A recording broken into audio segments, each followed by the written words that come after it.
دشمن کی کسی بھی جارحیت کے خلاف قومی سلامتی کی حفاظت یقینی بنانے کا مشن۔ پاکستان کا 450 کلومیٹر رینج کے حامل ابدالی میزائل کا کامیاب تجربہ۔ ویپن سسٹم زمین سے زمین تک ہدف کو نشانہ بنانے کی صلاحیت رکھتا ہے۔ ISPR کے مطابق ابدالی ویپن سسٹم کا تجربہ ایکسرسائز انڈس کے دوران کیا گیا۔ تجربے کا مقصد فوجی دستوں کی آپریشنل تیاری اور اہم ٹیکنیکل پیرامیٹرز کی جانچ ہے۔ کمانڈر اسٹریٹجک فورسز کمانڈ نے جدید نیویگیشن سسٹم سے لیس ابدالی میزائل کی لانچ کا خود مشاہدہ کیا۔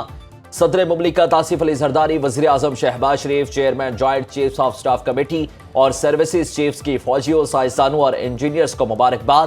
قومی اور عسکری قیادت کا پاکستان کی اسٹریٹجک فورسز کی آپریشنل تیاریوں اور تکنیکی مہارت پر مکمل اعتماد کا اظہار۔ ترکی کا پاکستان کی مکمل حمایت کا اعلان۔ بھارت پہلگام واقعے میں پاکستان کے ملوث ہونے کا ثبوت دینے میں ناکام رہا۔ مودی سرکار پاکستان کو پہلگام واقعے سے جوڑنے کی سازش کر رہی ہے۔ وزیر اعظم شہباز شریف کی ملاقات کے دوران ترکی کے سفیر ڈاکٹر عرفان سے گفتگو۔ شہباز شریف نے کہا، بھارت کی اشتعال انگیز کارروائیوں کے باوجود پاکستان کا رد عمل ذمہ دارانہ رہا۔ پاکستان تحقیقات میں مکمل تعاون اور ترکی کی شمولیت کا خیر مقدم کرے گا۔ شہباز شریف کا جنوبی ایشیا کی موجودہ صورتحال میں پاکستان کی حمایت پر ترکی سے اظہار تشکر۔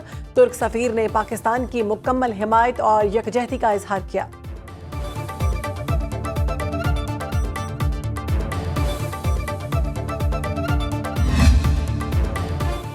ملکی اور غیر ملکی میڈیا کو آج اور کل LOC کا دورہ کرایا جائے گا۔ وزارت اطلاعات و نشریات کے مطابق دورے کا مقصد بھارت کے بے بنیاد اور من گھڑت پروپیگنڈے کو بے نقاب کرنا ہے۔ میڈیا کو ان مقامات پر لے جایا جائے گا جنہیں بھارت نے دہشت گرد کیمپس کے طور پر پیش کیا ہے۔ وزارت اطلاعات و نشریات کے اعلامیے میں کہا گیا ہے کہ پاکستانی قوم اپنی خود مختاری کے دفاع کے لیے پرعزم ہے۔ بھارت کی کسی بھی جارحیت کا فوری اور منہ توڑ جواب دیا جائے گا۔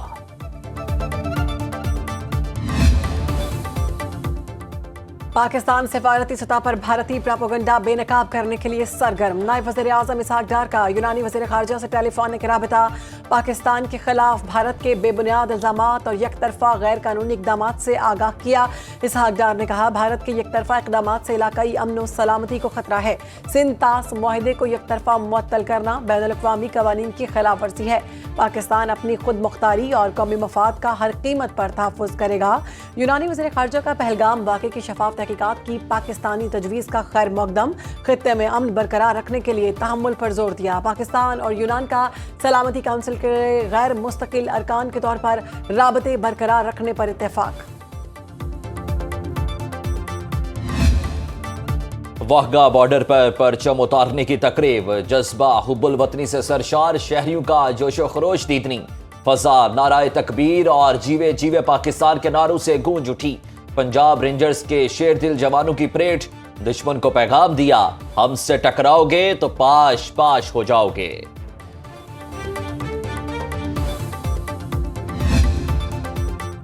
بھارت کا غیر قانونی زیر حراست معصوم پاکستانیوں کو فیک انکاؤنٹر میں استعمال کرنے کا مذموم منصوبہ۔